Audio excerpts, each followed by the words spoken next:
to the Marketing Pulpit Show, and I am Robert Gatewood, your host. We are here every Friday at 10:30 a.m. bringing you the good of marketing gospel. We're not saving souls, you're saving businesses, saving jobs, saving our community. Now, if I happen to save a soul along the way, don't hold that against me. We'll just call that icing on the cake.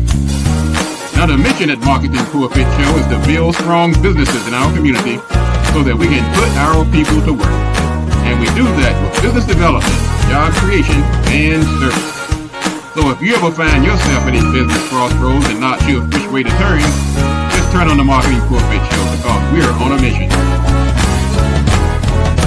The show is broadcast live from the illustrious Radio 1 studio. Welcome to the Marketing Pulpit Show, and I'm Robert Gatewood, your host, and we are here every Friday at 10:30 a.m. bringing you the good marketing gospel. We're not saving souls. We're saving businesses, we're saving jobs, saving our community. And if I save a soul along the way, don't hold it against me. Hey, my dad was a minister, so some of that may have rubbed off on me. Welcome to the Marketing Pulpit Show. We come to you every Friday with a show, and we're talking about business development. We're talking about saving jobs, creating an economic foundation in our community. And we have an exciting show for you today. We're going to talk about matter of fact, this downturn that we're experiencing right now. So we're going to talk about downturn survival strategies. We're under these tariffs are kicking in, government layoffs. So a lot of people are anxious right now. They're experiencing anxiety. And we're going to talk about that, some of the things that you can do to get through these uncertain times. And I'm Robert Gatewood. I am a business developer by trade. I have a company called Gatewood Marketing and Web. I'm also an adjunct professor at Prince George's Community College. Matter of fact, last night I was teaching a course on social media marketing. And the week before that, I was teaching content marketing on this digital marketing program that I myself and Dr. Reginald King authored over at the Prince George's Community College. We felt there was a need because we're in these times where you need some type of digital foundation to work in most jobs now. So we're glad to offer that certificate through Prince George's Community College. I've also written a couple of books, one called Smarter Than the Boss and another called Played in Full. So this is my calling. What I'm doing right now is my calling. This is my raison d'etre, my reason for being. And I'm just glad to be here to share this space with you on this first Friday in the month of April. Let's talk about a couple of items in the news. We're going to start off the news by talking about something that everybody's been talking about lately. And that's this video that's floating around the internet. Marvin Sapp. Marvin Sapp is, of course, a renowned singer, gospel singer. He's gotten so tons and tons of records. He's well known, but somehow he's gotten in hot water this past week over a video that surfaced where he was shown asking the people in attendance at this conference to dish over $20 if you were in the church, in the building, and another $20 to the people who were online. He said, there's 1,000 people online, there's 1,000 people in the church. Each one of you give $20, that's going to raise $40,000. Well, that in itself is not terrible, but the way he did it has raised a lot of ire. And there's a lot of memes out here. Now, some of the things that stood out, he, besides telling the people to give up $20, he also said, close the doors. He asked the ushers to close the doors. And that's where things got a little dicey. And that's the problem with a lot of area. That's an area where a lot of people had problems. They felt that they were being held hostage. Some said he said lock the doors, but he actually said close the doors. And then he turned to the dignitaries behind him and said, look, you guys need to pay $100. You can't just get off the hook with $20. And he told the parishioners, those in attendance, I want you to come in front of the dais so I can see you put the $20 in the plate. He said, we're going to leave here together. He said this after he said, close the doors. And some people really had a problem with that. He said, you're only going to a restaurant anyway. So this is, of course, called the tremendous backlash online. And I just want to add my take to it. I don't really know Marvin Sapp personally. I have listened to his music, never would have made it one of his top selling hits. But I do have a bit of advice to the brother. One, when you are in a position of authority and you explicitly tell people you don't have permission to leave, that's going to cause some problems because people are already anxious. Some people in an environment they're not familiar with. So you look to the authority figure for guidance. And so if he is the authority figure at that venue and he's telling people, close the doors, we're going to leave here together, that's really implying that I do not want you to leave this venue until I say so. And also it created a pressurized environment that shamed people who did not give and people who did not follow the behest of this powerful leader. That's problematic. And my third issue is that many people go to these type of events. They're seeking salvation. They're seeking hope. Many are down on their luck. And they're just looking for something that they can hang on to say, everything is going to be all right. And as pithy as $20 may seem to some of us, I remember a time in my life where $20 meant a lot. When you only have $30, $40, $50, $100 in the bank, $20 can seem like a lot. So even though many people who are rolling in those, it's only $20, didn't the Lord say, bless the cheerful giver? And if you're being coerced or strong-armed, or some people call it the shakedown, is that in the spirit that was intended? I say no. So I'm just going to say this, give my advice to Brother Sapp. Take the L, take the loss. Just admit it. This was not the way to do it. Say you were sorry, apologize, and move on. Because the longer you double down on this, the longer it's going to drag out. And we don't need this. We have more important things to deal with right now, like some of these tariffs and other issues that are confronting us as a country right now.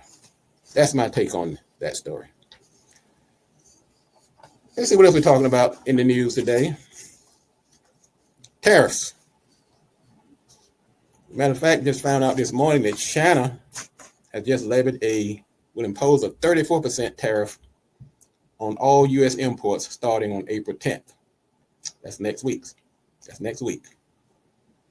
And that sent the stocks tumbling once again. I'm sitting here crying, watching my stock portfolio just really dry up in front of my eyes. And to the people who have their 401ks and their retirement accounts locked into the stock market, this is not a pretty picture.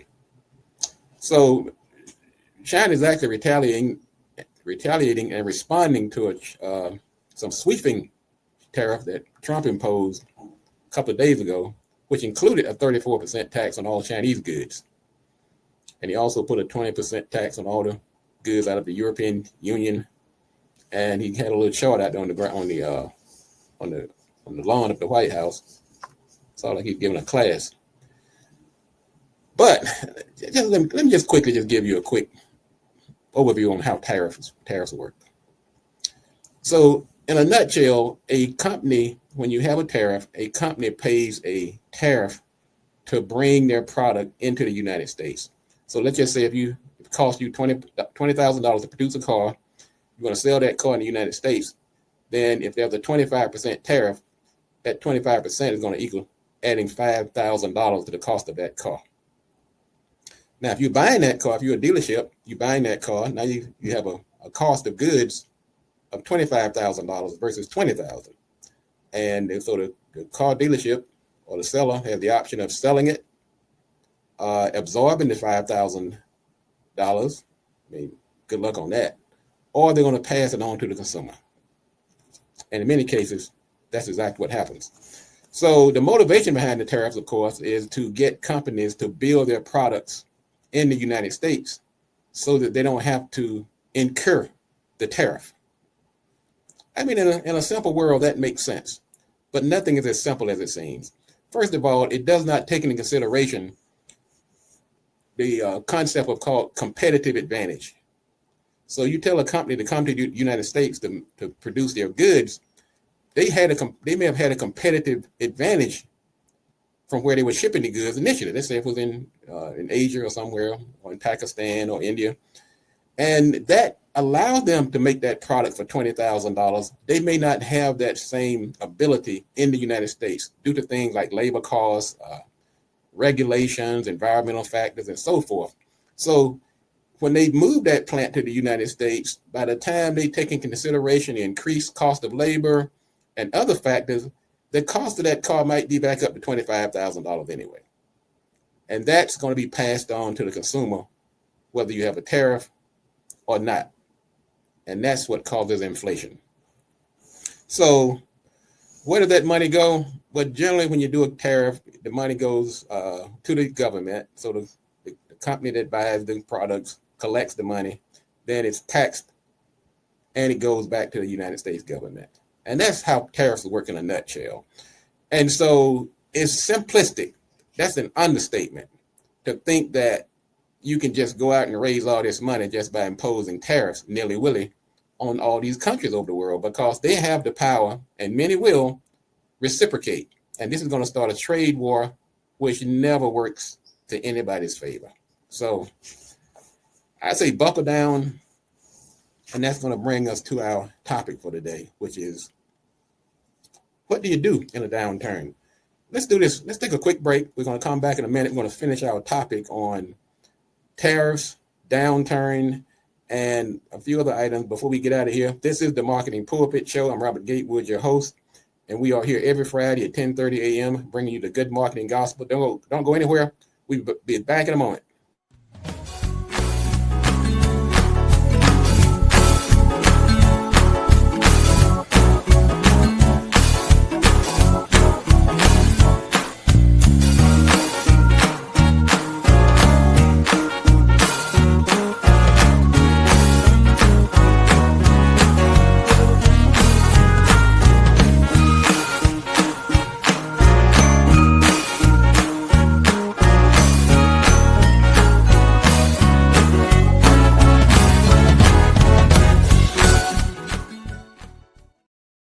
Welcome back. This is the Marketing Pulpit Show. I'm Robert Gatewood, your host.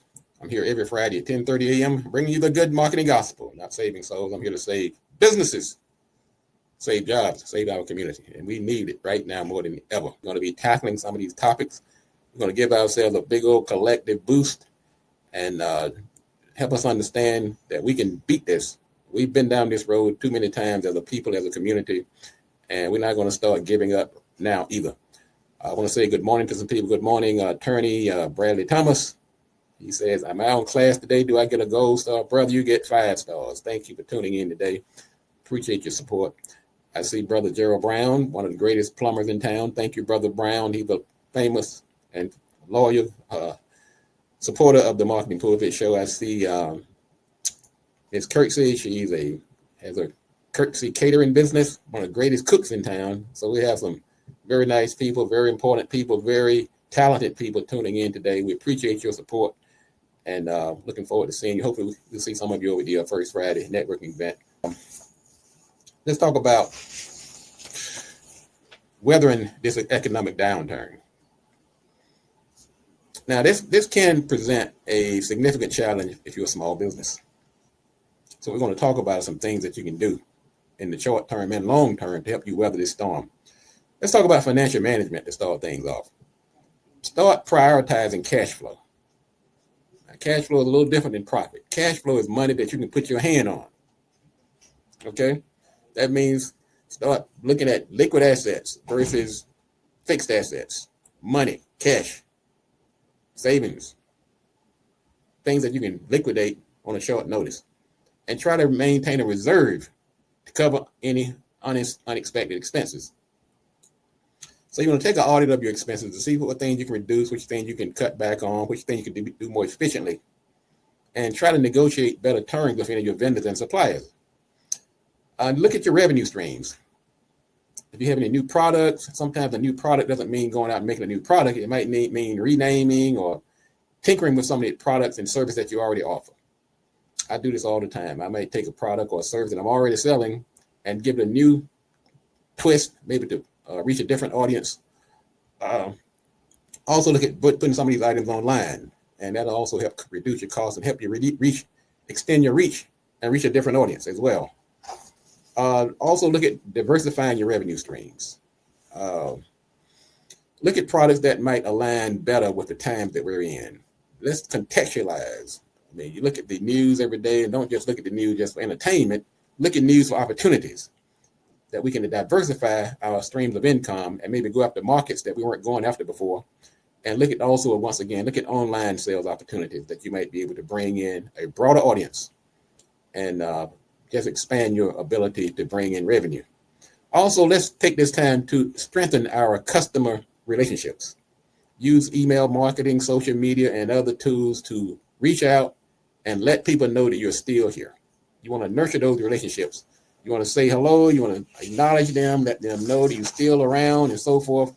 And you want to also try to get feedback at this time to make sure that you're doing the right thing, to make sure that you're serving their needs. It's okay to do a survey, pick up the phone call and say, hey, how things are going, just checking in on you. Don't make it into a sales call, make it into a checking on you call. You also look at your business strategy. Okay, maybe do a SWOT analysis at this time. A strength, weakness, opportunities, and threats. Make sure you're covering your flanks, and make sure you're not assuming things are going to be the same just because they were. Because when you set that business plan and marketing strategy back in January, end of December, things have changed since then. So you want to go back and dust that off again to make sure that the landscape you have adjusted based on the landscape. And also do market research to see where things are. Follow the trends. Make sure you're right in the mix and not making business decisions on outdated data. Also, look at your own online presence. Social media is still a great tool. There's 5 billion people right now in social media. That's a big market. You don't want to ignore it. Make sure that you have your social media platforms in the areas where your audience frequent. So if your target is baby boomers, you want to make sure you have a Facebook account. If your target is millennials, make sure you have an Instagram account. If your target is Gen Z, you want to make sure you're having a TikTok. So you want to make sure you have an online presence or social media presence that aligns with your audience. Make sure your website is optimized, that the SEO is SEO friendly, to make sure it's mobile friendly, because right now about 70% of the people are actually going online on their mobile devices. And also make sure you're doing content marketing. Content marketing is when you're putting out information to show your authority, your expertise, that you know what you're talking about. You might do webinars, seminars, a blog, a podcast, something to let people know that you have the right stuff. And last but not least, and this is going to tie into the event today, get out here, network, hang around some positive people so that you can stay positive and keep your attitude up. You want to make sure you don't slump into a bad position, that the sky's falling and it's all over. No, get out, jump out today or whenever. It doesn't have to be the first Friday today. It could be a meetup. It could be a Chamber of Commerce. It could be an online webinar. But you got to get out here and start networking and collaborating. And together, it's going to take us together to weather this storm. Build partnerships. I'm not talking necessarily legal partnerships, but partnerships on projects, joint ventures. Start working with people. You can go fast if you go by yourself, but if you want to do it right and grow, you got to go with others. So that's my networking advice to you today. And let me tell you, folks, I've done very well. I would say networking is one of my most lucrative forms of generating revenue and building potential clients. It allows you to use your God-given innate skills without going out spending a lot of money on other things. Now, of course, you got to join the right groups and you have to spend a couple of coins, but use the gifts that you have and go out here and collaborate and build these partnerships with other people. Go to marketingpulpit.com and follow this show. We're going to continue to bring you good information, particularly now in these perilous times. So go ahead and bookmark this show. We'll be back next week. And also go to YouTube. We're on YouTube. And just listen to some of those past shows. We've talked about boycotts. We've talked about DEI. We've talked about all of the issues of the day and how it may impact you and your company. So you want to use this resource. There's no cost to it. I'm not doing this to get clients. As a matter of fact, I'm not looking for clients. I am doing this as a way to help my community and the people that need it. I mean, I've done okay. I'm okay. But right now it's not about me. It's about helping people. It's about collaborating to help us overcome some of these challenges that we're facing as a community. So go to marketingpulpit.com. You can also find me on LinkedIn. You can also find me on Facebook. You can also find me on Instagram. And so let's go ahead and let's start connecting and changing information so that we can actually go out here and be successful, not only survive, but we can also thrive. That's going to wrap it up for today. I'm Robert Gatewood. My company is Gatewood Marketing and Web. And I'm just going to say, yes, these are times we're seeing some times now we haven't seen in a while, but we've been here as a community. Some of us have seen this more than others. I mean, I'm a little long in the tooth, so I've seen it probably more than some of you others. But we will get through this, but we have to do it together. You're not going to get through this by yourself. I mean, you might, but it's going to be a lot harder. That's going to wrap it up for today. I'll see you next week at the same time here on the Marketing Pulpit Show. I'm Robert Gatewood, your host. And as always, how I like to end the show. If you want to be successful, you have to do these 3 things. Do the right thing, do it at the right time, and you have to do it right. Enough talk. Let's get out here and get to work.